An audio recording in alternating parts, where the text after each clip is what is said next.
Hello everyone and welcome to the channel. In this video, I will show you exactly how to activate Lebara's SIM card Netherlands. You can find the app Lebara SIM in the App Store or the Google Play Store. As soon as you have downloaded the app on your smartphone, confirm the terms and conditions, then click Continue. First, enter the last 10 digits of your SIM card number and the POK.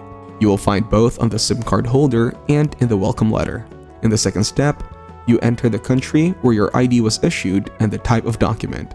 Then confirm that you want to enable the camera and follow the instructions in the app to scan your ID card. When scanning your ID, please make sure that the light conditions are good and that your ID is clearly readable.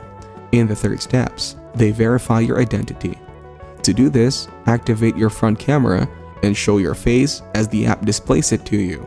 Once your face is recognized, turn it on the right and left. Finally, you check and complete your personal data.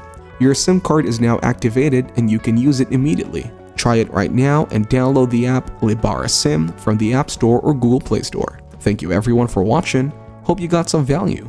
Make sure to like the video and subscribe to our channel. Leave a comment down below. See you in the next one.